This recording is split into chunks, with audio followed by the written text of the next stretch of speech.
పరిశుద్ధుడైన మా పరలోకపు తండ్రి, జీవము కలిగిన యేసుక్రీస్తు ప్రభు, ఈ పరిశుద్ధ దినమున, ఈ ఆదివార దినమున నీ సన్నిధిలో సమకూడిన మమ్ములను మీరు జ్ఞాపకం చేసుకొని, నాయన నీ పరిశుద్ధమైన మాటల చేత మమ్మల్ని ఆదరించమని యేసుక్రీస్తు పరిశుద్ధ నామమున వేడుకొచ్చున్నాం పరమ తండ్రి. ఆమేన్, ఆమేన్, ఆమేన్. కీర్తన గ్రంథము 95వ అధ్యాయము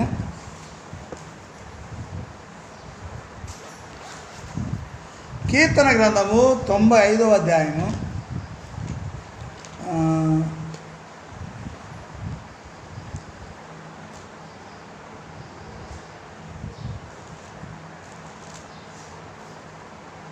చూడండి, 95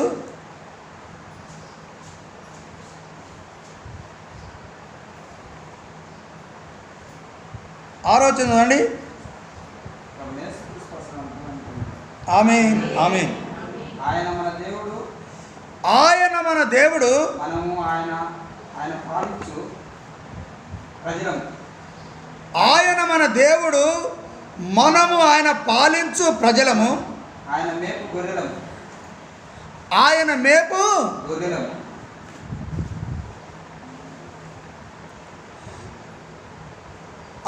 మళ్ళీ చదవండి, మరోసారి చదవండి. ఆయన మన దేవుడు, ఆయన మన దేవుడు, మనము ఆయన పాలించు ప్రజలము. ఆయన మేపు గొర్రెలము, ఆయన మేపు గొర్రెలము. యేసుక్రీస్తు నామమునకే మహిమ కలుగును గాక. ప్రియమైన దేవుని బిడ్డారా, ఈ సమయమందు దేవుడు సెలవిచ్చే మాట. ఇక్కడ ఒక భక్తుడు అంటా ఉన్నాడు. ఏమన్నాడంటే, దేవుడు ఆయన మనకు చదువు. ఆయన మన దేవుడు, ఆయన మన దేవుడు. ఎవరి దేవుడు అంటే ఈ దేవుడు ఎవరు? యేసుక్రీస్తు మన దేవుడు. అంటే నా దేవుడు, నీ దేవుడు, మన దేవుడు, మనందరి దేవుడు. ఎందుకు మనకు దేవుడండి ఆయన చెప్పండి? ఒకప్పుడు మనకిష్టమైన దేవతలను, దేవుల్ని మనం పూజించడం, ఆరాధించడం కాదంటలే. మరి యేసు ప్రభు మనకి ఎప్పుడు దేవుడైండు? ఎప్పుడైండు? నీకేదో కష్టం వచ్చినప్పుడు, నీ శరీరానికి ఒక రోగం వచ్చినప్పుడు,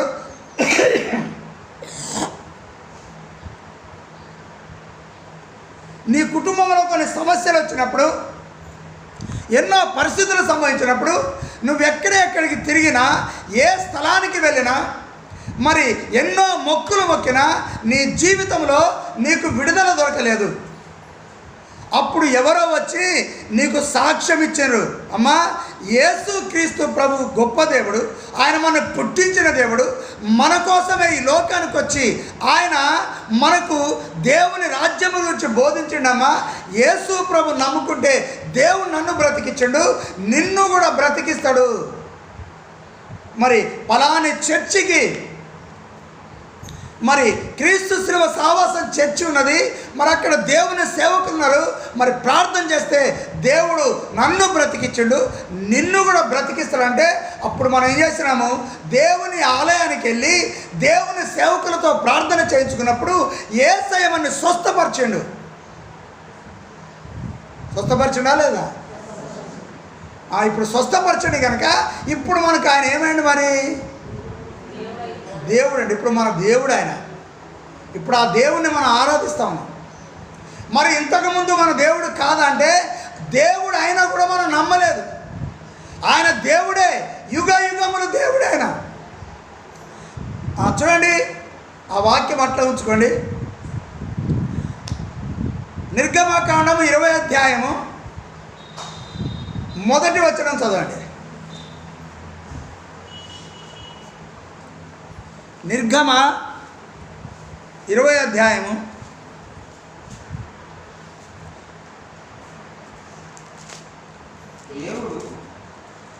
ఒక్క మాట. 20వ అధ్యాయము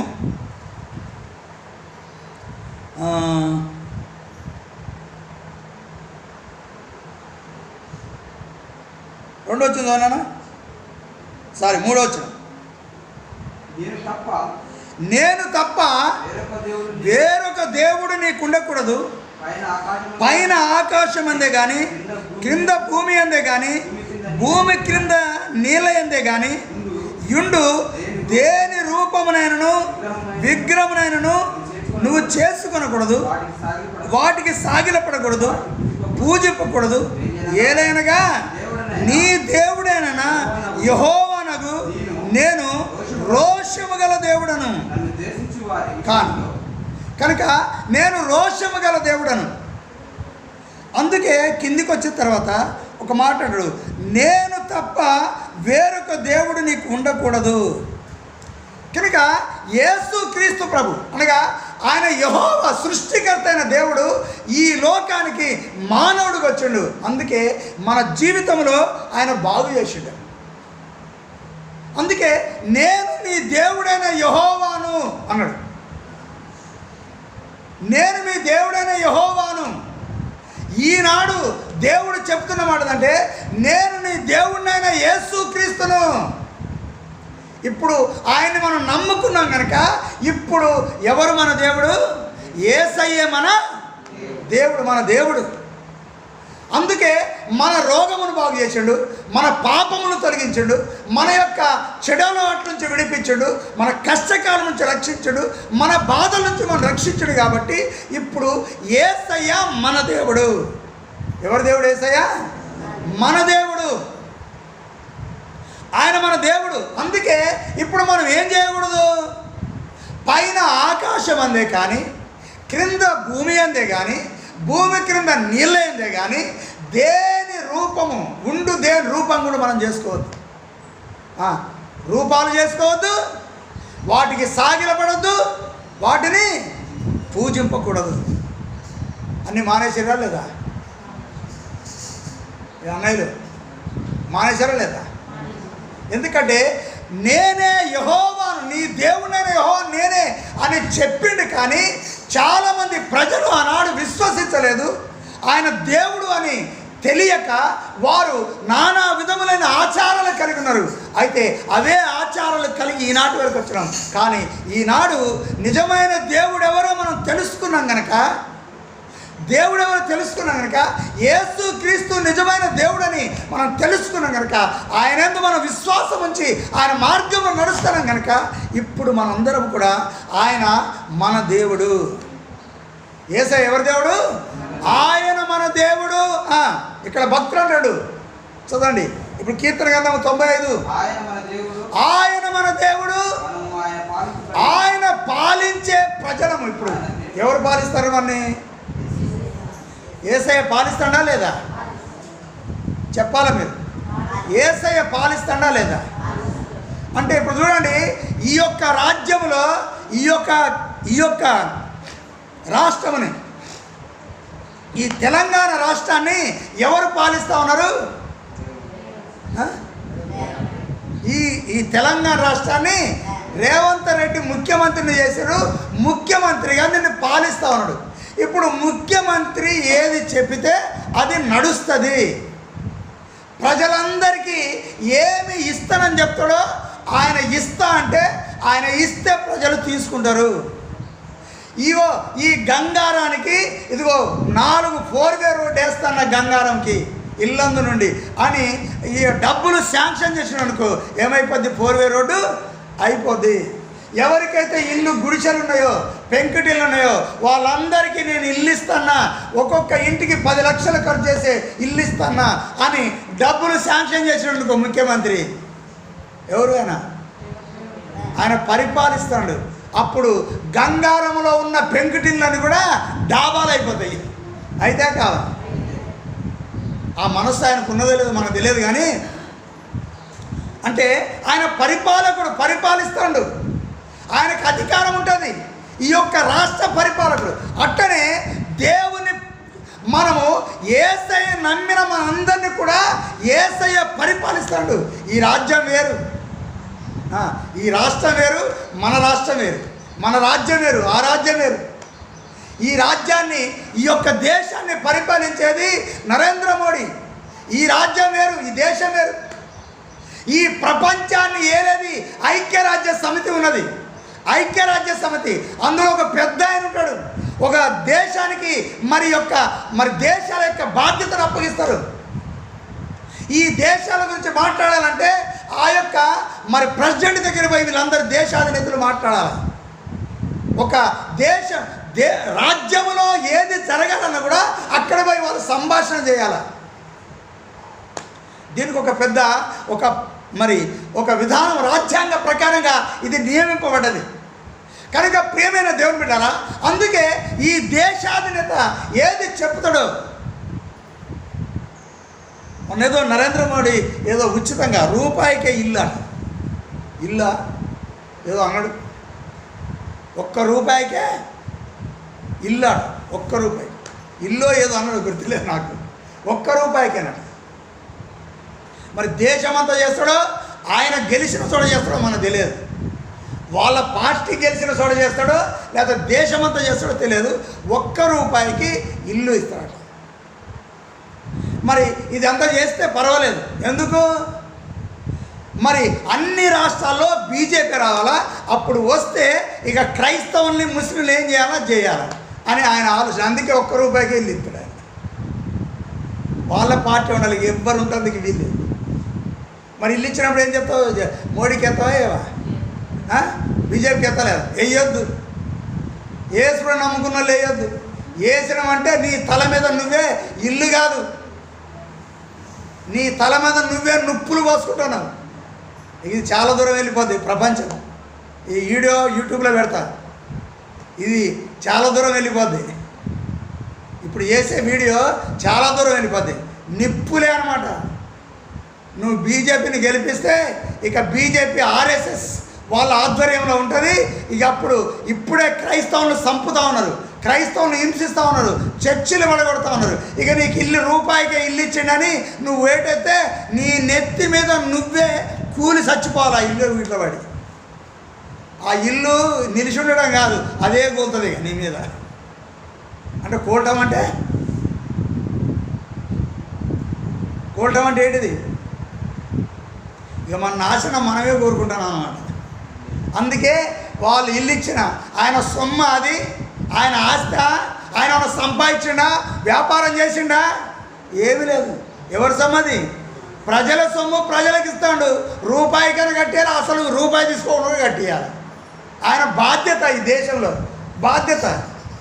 ₹1,00,00,000 మన డబ్బులే పోతున్నాయి పన్నుల రూపంలో. నీకు బండి ఉంటే నువ్వు సొంతంగా డబ్బులు పెట్టి కొనుక్కుంటావు, ఆ బండికి పన్ను కట్టాలి. నీకు వ్యాన్ ఉంటే వ్యాన్కి పన్ను కట్టాలి, కారు ఉంటే కారుకు పన్ను కట్టాలి, ఆ పంపు ఉంటే పంపుకు పన్ను కట్టాలి. ఇంకా ఏది తెచ్చుకున్నా దానికి పన్ను కట్టాలి. నీకు జాగు ఉంటే జాగుకు పన్ను కట్టాలి, నీకు పొలం ఉంటే పొలానికి పన్ను కట్టాలి, మరి చెలకుంటే చెలకు పన్ను కట్టాలి. ఎవరి సొమ్ము ఇదంతా? ఎవరి సొమ్ము? మరి నువ్వేంటా ₹1 ఇచ్చేది? ₹1కి మీరేంటిది ఇచ్చేది? ఇల్లు ఇస్తారా? ఇవన్నీ మరి గెలవడం కోసం ఇస్తాడా, ఏం చేస్తాడో తెలియదు. కనుక బీజేపీకి మాత్రం ఓటేస్తే క్రైస్తవుల మీద తల మీద వాళ్ళే నొప్పులు పోసుకున్నట్టు అనమాట. కనుక ప్రేమేందని బిడ్డారా, మనం చాలా జాగ్రత్తగా ఉండాలి. వాళ్ళకు ఓటేసినా ఏకపోయినా మరి వేసేవాళ్ళు ఉన్నారు, చాలామంది వేస్తారు. కానీ మరి మన మీదకి వచ్చే శ్రమ, బాధ, కష్టమైతే తప్పకుండా వస్తుంది. దానికి భయపడాల్సిన అవసరం లేదు. ధైర్యంగా ఉండండి. ఎవరు? యేసయ్య మన దేవుడు. ఆయన మనల్ని పరిపాలిస్తాడు. మనం ఇప్పుడు ఈ యొక్క లోకంలో ఉంటున్నాం కనుక, ఈ లోకంలో జీవిస్తున్నాం కనుక ఈ దేశ అధినేత మోడీ నన్ను పరిపాలిస్తాడు, ఈ రాష్ట్ర ముఖ్యమంత్రి మరి పరిపాలిస్తున్నాడు, ఈ దేహాన్ని పరిపాలిస్తాడు. కానీ మన ఆత్మను పరిపాలించేది యేసయ్య మన దేవుడు. మనం ఎక్కడుండాలి? మనము ఎక్కడుండాలా? పరలోకంలోకి వెళ్ళాలా? ఇక్కడ ఏమి లేదు. మనం వచ్చిన ఉట్టిగానే దేవుడు మనం పంపించేటికి. మళ్ళీ మీరు వచ్చే టైం ఉన్నది. మీరు పోయి కొంతకాలం భూమి మీద మరి సంతోషంగా ఆనందంగా జీవించండి, నన్ను ఆరాధించకుండా బ్రతకడని దేవుడు పంపిస్తే మనం ఆయన ఆరాధించకుండా మనకిష్టం వచ్చినట్టుగా చేసుకుంటా, మనకిష్టం వచ్చిన చెడు కార్యములు జరిగించుకుంటా ఈ లోకంలో బ్రతుకుతూ ఉన్నాం. ఆ దేవుణ్ణే మర్చిపోయిన ఈ లోకంలో పుట్టి మన జ్ఞానం వచ్చిన తర్వాత, మనకి తెలివి వచ్చిన తర్వాత దేవుణ్ణే మర్చిపోయినాం. సృష్టికర్తను మర్చిపోయి మన ఇష్టం వచ్చి బ్రతుకుతున్నాం. మనని బ్రతికించడానికే దేవుడు మనిషిగా ఈ లోకానికి వచ్చాడు. వచ్చి యేసుప్రభువు చెప్పినా కదా, ఇదిగో మీరు యొక్క మరి సృష్టిని కాదయ్యా పూజించేది, ఇదిగో నేనే సృష్టికర్తను, నేను మానవుడికి లోకానికి వచ్చిన, మీరు పాపంలో ఉన్నారు కాబట్టి ఈ పాపము నుంచి మీరు విడిపింపబడండి, మీ చెడులో అట్లు మానుకోండి అని ఆయన స్వార్థ చెప్పుకుంటూ తిరిగి అనేక మంది రోగులను స్వస్థపరిచి, పాపుల్ని మార్చి, పాపుల్ని క్షమించి, నానా విధమైన రోగములతో పీడిపడడాన్ని స్వస్థపరిచి ఆయన తను తాను దేవుడిగా కనపరుచుకున్నాడు. అందుకే ఈనాడు ప్రపంచంలో అనేక దేశాల్లో యేసు ప్రభువును ఆరాధిస్తూ ఉన్నారు. ఈరోజు మనం ఎట్లయితే ఆరాధిస్తున్నామో, మనం ఎట్లయితే దేవుని మాటలు వింటున్నామో, మరి వాళ్ళు కూడా దేవుని మాటలు ప్రపంచ దేశాలన్నింటిలో కూడా ఈరోజు నిద్ర దేవుని మాటలు వింటూ ఉన్నారు. ఏం చేస్తారు? ఈరోజు ఈ విధంగా మళ్ళీ ఆయన కూడుకొని దేవుని మాటలు వింటూ ఉన్నారు.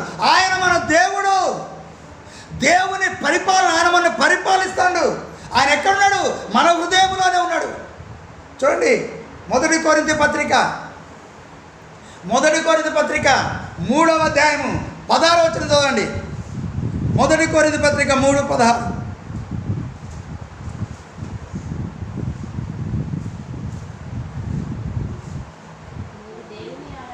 మీరు దేవుని ఆలయమై ఉన్నారనియు, దేవుని ఆత్మ మీలో నివసించుచున్నాడనియు మీరు ఎరుగరా?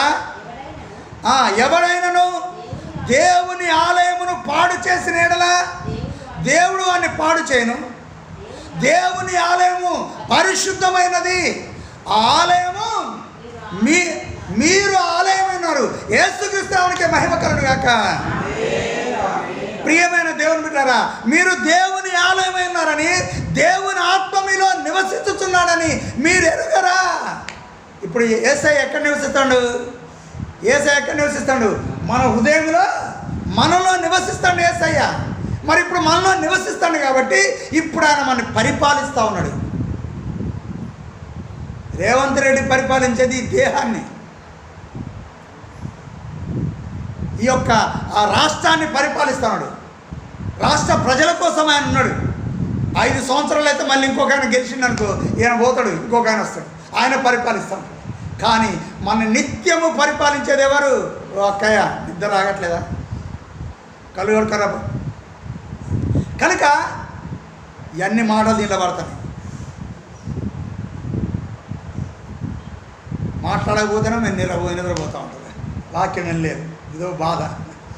మంచిది, ఇది అందరికీ తెలియాలి కదా, ఇన్నిటి వాళ్ళందరికీ తెలియాలి. కనుక ప్రేమ జరగడరా, యేసయ్య అంటే 5 సంవత్సరాలు ఇంకొకరు వస్తారు, కానీ నిత్యము మనల్ని పరిపాలించేది ఎవరు? ఈ లోకంలో ఉండగా పరిపాలిస్తాడు.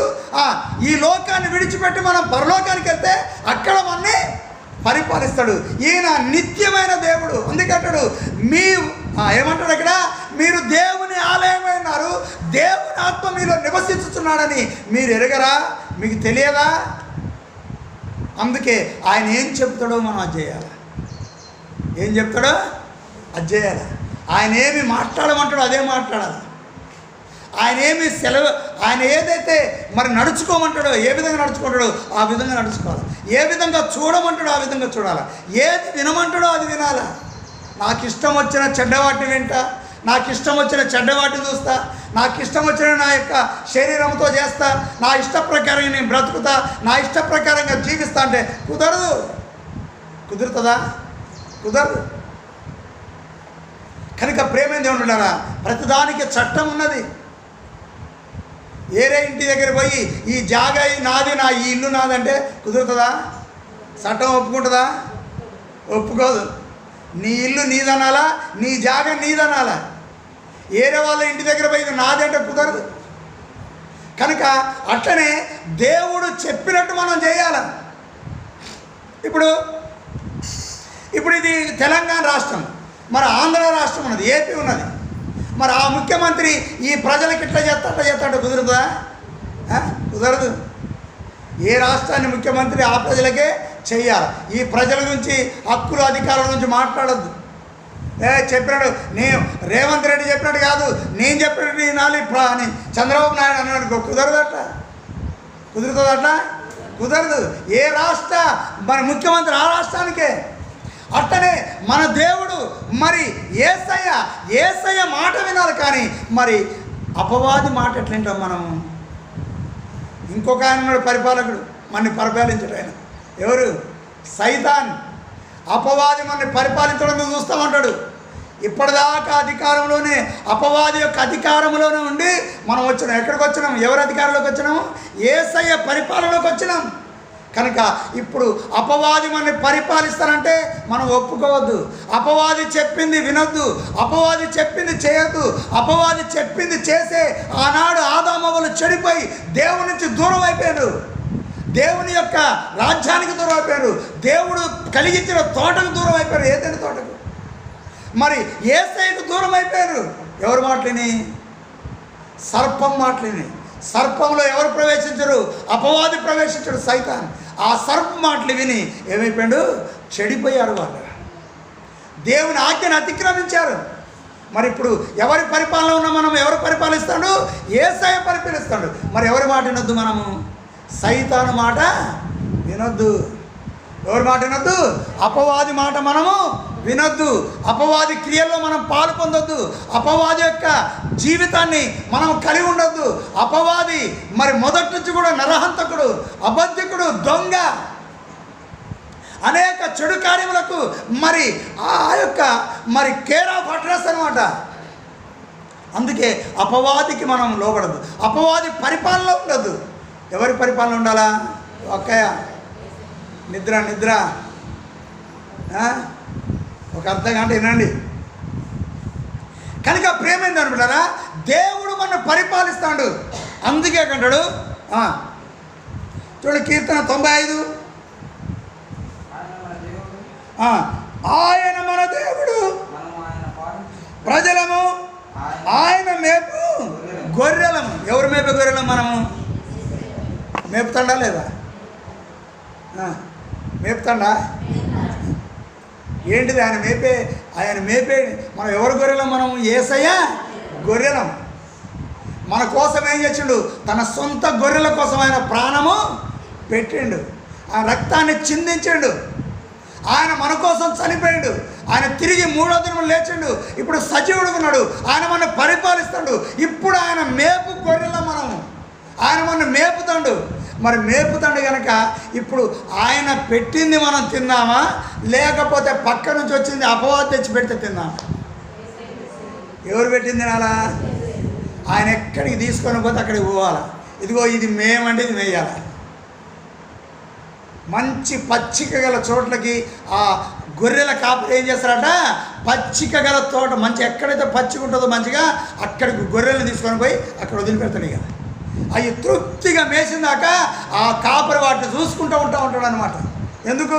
ఏదైనా కుక్కలు వస్తున్నాయా, జంతువులు వస్తున్నాయా, మరి పురుగులు వస్తున్నాయా, లేకపోతే సర్పాలు వస్తున్నాయా, ఆ కాపరి కనిపెట్టుకుంటున్నాడు ఆ గొర్రెల్ని.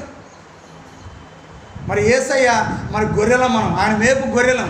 మరి ఆయన కూడా కనిపెట్టుకుంటూ ఉంటాడా లేదా? కనిపెట్టుకుంటూ ఉన్నాడా? ఉంటాడా? ఎల్లప్పుడూ ఉంటాడు. మనం చచ్చిపోయేంత వరకు ఆయన కనిపెట్టుకొని ఉంటాడు మనని. ఎందుకు? మన గొర్రెలం. ఆ గొర్రెలకి ఏ శ్రమ వస్తుందో, ఏ బాధ వస్తుందో, ఏ కష్టం వస్తుందో, ఎవరు కుంటివారుగా చేస్తారో, ఎవరు గుడ్డివారుగా చేస్తారో, ఎవరు బాధిస్తారో, ఆ అపవాదం వచ్చి ఎక్కడ వీళ్ళని పాడు చేస్తుందో, నాశనం చేస్తుందో అని ఆయన కనిపెట్టుకొని చూస్తూ ఉంటాడు. అపవాదం వచ్చి మీద పడటానికి వస్తే సాతానా వెళ్ళిపోతాడు. అవునా కదా? చూడండి లూకా సువార్త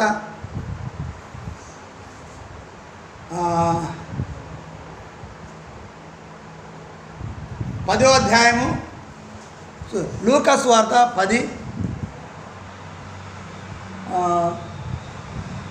26వ వచనం కూడా చదవండి.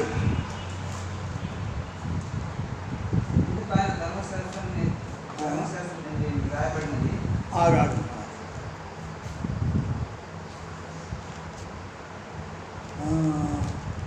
లూకా సువార్త 19వ అధ్యాయం. లూకా సువార్త 10వ అధ్యాయం.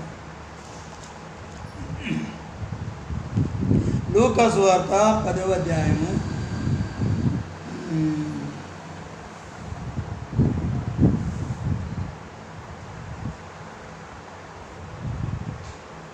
చదవండి 19 చదువు 10-19 17 వచ్చింది చదువు 17 వచ్చింది అండి మంచిగా ఉంటుంది. ఆ 70 మంది శిష్యులు సంతోషంతో తిరిగి వచ్చి ప్రభువా దయ్యములు కూడా నీ నామమున మాకు లోబడుచున్నవని చెప్పగా ఆయన సాతాను మెరుపు వలె మెరుపెట్లుంటుంది చెప్పండి, మెరుపెట్టాను అట్లా వస్తుంది వెళ్ళిపోతుంది. అంతేకాదు ఆ మెరుపు మెరిస్తే ఈ యొక్క భూలోకం అంతా కూడా కనపడుతుంది. మెరుపు కనపడుతుందా లేదా అంటే ఒక క్షణం అట్లా వచ్చేసి అట్లా మెరిసి వెళ్ళిపోతుంది అనమాట. అంటే సాతాను ఎట్లొచ్చిందట మెరుపు వలె, సాతాను మెరుపు వలె ఆకాశము నుండి మీ మీద పడుట చూచితిని. ఇదిగో పాములను తేనెను త్రొక్కుటకును శత్రు బలవంతుడి మీద మీకు అధికారం ఇచ్చి ఉన్నాను, ఏది ఎంత మాత్రం మీకు హాని చేయదు. యేసుక్రీస్తునామమునకే మహిమ కలుగుగాక. ఎవరు మన శత్రువు? ఎవరు మన శత్రువు? ఎవరు? అపవాది. అపవాది మనకి ఏమిచ్చాడు? మనకి అధికారం ఇచ్చాడు. సాతాను మెరుపు వలె మీ మీద పడుట చూచితిని. వీళ్ళు ఏం చేస్తారు? అయ్యా సంతోషంతో సేవకు పంపించండు, సువార్తకు పంపించండు, అనేక అద్భుతాలు జరిగినాయి, దయ్యాలు వారికి లోబడుతున్నాయి. వచ్చి అదే చెప్తారు, అయ్యా నీ నామములో దయ్యాలు కూడా మాకు లోబడుతున్నాయంటే ఆయన అన్నాడు దయ్యములు లోబడుతున్నాయని మీరు సంతోషించకండి. సాతాను మెరుపు వలె మీ మీద పడడం చూసినా ఆయన చూస్తాడు కనుకనే ఈరోజు మనశ్శాంతికి వచ్చి ఇక్కడ కూర్చున్నాం. ఎవరు? మనని పరిపాలించే యేసయ్య మన చూస్తాడు కనుకనే ఈరోజు సంతోషంగా వచ్చి కూర్చోండి. లేకపోతే ఎవరి పరిస్థితి ఎట్లుండదో, ఎవరి పరిస్థితి ఏ విధంగా ఉండేదో, ఏ విధంగా అపవాది. ఎందుకు అన్యజనులు ఏం చేయదు అపవాది? చేస్తుందా?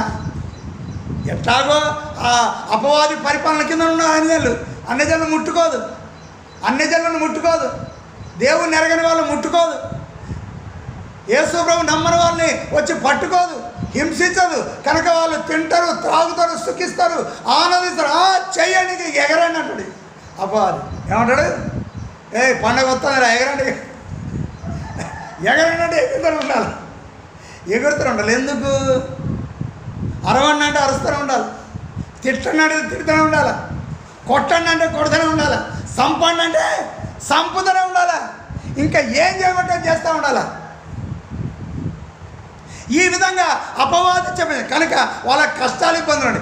ఏంది మనకే ఇన్ని ఇబ్బందులు? వాళ్ళు మా ఇంటి పక్కన వాళ్ళు ఎట్టున్నారో, ఇంటి వెనక ఎట్టున్నారో, ఇంటి ముందు ఎట్టున్నారో, ఏంది మనకి ఈ బాధలు అని కొన్నిసార్లు మనకు ఆలోచనలు వస్తాయి. మరి వాళ్ళు అపవాది పక్షం ఉన్నారు కాబట్టి వాళ్ళు ఎట్లాగో మరి దేవుని రాజ్యానికి వచ్చే ప్రజలు కాదు. మరి ఇప్పుడు మనం దేవుని ప్రజలు ఎవరి పరిపాలనలో ఉన్నాము? యేసయ్య అని పరిపాలిస్తాడు కనుక ఇక ఈ కోపం ఎవరి మీద? అపవాదికి. యేసయ్య బిడ్డల మీద కోపం. అందుకే ఆదాము వల్ల జడగొట్టింది, అందుకే అక్కడ కయ్యూనులో ప్రవేశించి ఏబేలును చంపించింది. కనుక ఇంకెన్నో కార్యాలు చేసింది అపవాది. ఈరోజు మన్ని కూడా ఇబ్బంది పెడతా ఉంది. పొద్దున్న లేవగానే ఇంకెక్కడ నొప్పి లేస్తుంది, తెల్ల రెండో రోజు ఇంకెక్కడ ఏడు నొప్పి లేస్తుంది, ఇంకోటి ఏదో కడుపులో నొప్పి లేస్తూ ఉంటుంది, ఇంకేదో. ఎందుకు? సైతాన్. ఏంది వేసుకుంటూ అమ్ముకున్నా మనకి ఈ బాధలు వస్తున్నాయి, ఇక మళ్ళీ పోదాలి అపవాది దగ్గర కానీ అనుకోవాలని. ఎవరో తెలియని వాళ్ళు ఉంటారు, ఆ పక్కింటి వాళ్ళు ఎప్పుడు మనతో మంచిగా ఉంటారు. ఆమె తిడతామంటే తెలియదు, ఇక మనని ఎందుకు తిడుతుందో తెలియదు, దేనికి తిడుతుందో తెలియదు, తిట్టడానికి కారణం ఏంటిదో తెలియదు. ఎందుకు? ఏదో ఒకటి గొడవ చేస్తూ ఉంటుంది. కారణం ఏంటిది? కానీ అంటాడు సైతాన్. చెప్పింది చేస్తూ ఉంటారు వాళ్ళు. కనుక మనం ఎవరు చెప్పింది చేయాలా?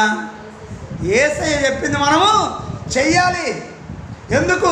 ఆయన మేపే గొర్రెలము, ఆయన మనల్ని కాపాడుతూ ఉన్నాడు. అయితే వీరు వచ్చి చెప్పినప్పుడు ఆకాశం నుండి సాతాను మెరుపు అని చూసిన కనుక పాములను తేనెను త్రొక్కుటకును ఇదిగో అపవాదివైన శత్రు బలవంతుడి మీద మీకు ఎవరైతే శత్రు ఉన్నదో వాటన్నిటి మీద మీకు అధికారం ఇచ్చిన. మనకు శత్రువులు ఎవరు లేరు, అపవాది ఒక్కడే శత్రువు.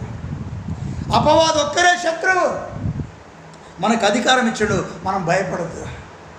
అపవాదికి భయపడిపోయి మనం ఆత్మహత్య చేసుకోవద్దు.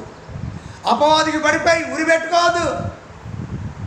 అపవాదికి భయపడిపోయి ఆ బావిలో దూకొద్దు. అపవాది భయపడిపోయి మరి కిరసనాలు పోసుకొని కాలిపోవద్దు. అపవాదికి భయపడిపోయి ఇదిగో పోయి ఆ చేనులో పోయి పురుగుల మందు తాగొద్దు. అపవాదికి భయపడి ఆ గడ్డి మందు తాగొద్దు. అపవాదికి భయపడిపోయి ఇంకేదో బస్ కిందనో లారీ కిందనో పడి చచ్చిపోవద్దు. ఏం చేయాలా? యేసయ్య సన్నిధిలో ఆయన సహాయం కోసం ఎదురు చూడాలి. ఎందుకు? మనం ఎవరి పరిపాలన ఉన్నాము? ఎవరు పరిపాలిస్తాను? మనని యేసయ్య పరిపాలిస్తాడు కనుక మనని ఏ విధంగా బ్రతికించాలో, కాపాడాలో, కనికరించాలో ఆయనకి తెలుసు. మన ప్రాణాన్ని మనమే తీసుకోవద్దు. అపవాది చెప్పిండని, అపవాది ప్రేరేపిస్తాడని చచ్చిపోని ప్రేరేపించేది అపవాది, దేవుడు కాదు. అందుకే ప్రేమ దేవుని ఉన్నారా? అక్కడ ఏమంటాడు ఇంకా చదువు.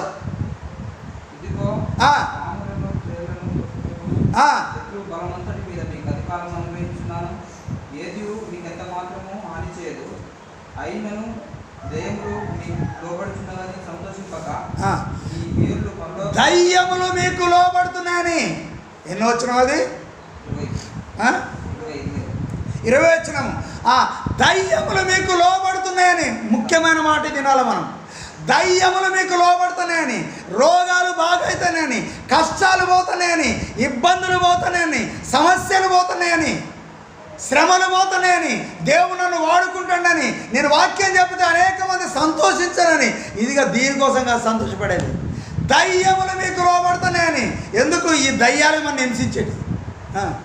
హింసించేది ఈ దయ్యాలే. ఈ రోగాలకు కారణము, ఈ శ్రమలకు కారణము, ఈ ప్రమాదాలకు కారణము దయ్యాలే. దయ్యములు మీకు లోబడుతున్నాయని సంతోషింపక మీ పేరులు పరలోకమందు రాయబడి ఉన్నవి. పరలోక రాజ్యానికి మీరు అర్హులని రాయబడి మీ పేర్లు పరలోక రాయబడని సంతోషించండి. యేసుక్రీస్తు నామమునకే మహిమ కలుగును గాక. సంతోషించండి. ఏం సంతోషించాలి మనము? మన పేర్లు పరలోకమందు ఆయన మరి రాయబడినవి. మరి ఇప్పుడు మనం ఎక్కడికి పోతాము? మన ఇల్లు మన పేరు మీద ఉంది. మనం ప్రయాణం చేసినాం, ఎక్కడికో ఊరికి వెళ్ళినాం, వచ్చేసినాం. ఎక్కడికి పోతాం మనం? మన ఇంటికి పోతామా లేదా? అది మన ఇల్లు, మనం కట్టుకున్న ఇల్లు, మన ఇల్లు. అది మన పేరు మీద ఉంది. అది మనం లేకపోతే 10 సంవత్సరాలు లేకపోతే ఆ ఇల్లు ఖాళీగా ఉంటుంది. ఉంటుందా లేదా? మన ఇల్లు మనకే ఉంటుంది. ఒకవేళ ఎవరికైనా కిరాయికి ఇచ్చినాం అనుకో, ఈ ఇల్లు కిరాయికి ఇవ్వచ్చు కానీ ఆ ఇల్లు కిరాయికి ఇవ్వడానికి లేదు. ఎక్కడ? మీరు చెప్పాలి. ఎక్కడ? పరలోకంలో మన ఇల్లు కిరాయికి ఇవ్వడానికి లేదు.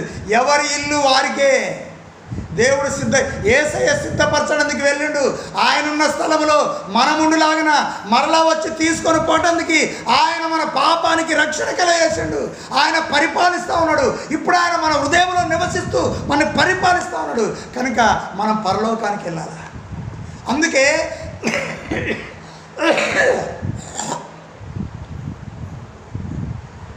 పరలోకానికి వెళ్ళే వాళ్ళ మరి లిస్ట్ అంతా కూడా ఎక్కడ ఉంటుంది? జీవ గ్రంథంలో ఉంటుంది లిస్ట్. జీవ గ్రంథంలో లిస్ట్ ఉంటుంది. కాబట్టి ఆ యొక్క లిస్టులో ఎవరి పేరైతే రాయబడదో, ఆ పరలోకపు జీవ గ్రంథంలో ఎవరి పేరు రాయబడదో వారు మాత్రమే పరలోకంలో ప్రవేశిస్తారు. అన్ని జన్లు వచ్చి మేము కూడా చేస్తామంటే కుదరదు. ఈ లోకములో క్రీస్తు ఎవరినైతే పరిపాలిస్తాడో, ఎవరి పేర్లైతే జీవగ్రంథంలో వేసే రాసిండో అక్కడ వారే నివసిస్తారు. అందుకే చూడండి 21వ అధ్యాయము, ప్రకటన గ్రంథం 21వ అధ్యాయము చివరి వచనం చదువుచున్న. ప్రకటన గ్రంథం 21 చివరి వచనం, లాస్ట్ చివరి వచనం. ఎవరి గ్రంథం మాట అది? ఎవరి గ్రంథం అది? ఎవరి గ్రంథం? గొర్రె పిల్ల యొక్క జీవ గ్రంథం. యేసయ్య ఈ లోకానికి ఎట్లా వచ్చిండు? గొర్రె పిల్ల వలె. అక్కయ్య నిద్రక్క 2 నిమిషాలు అయిపోద్ది. గొర్రెపిల్ల ఎవరు?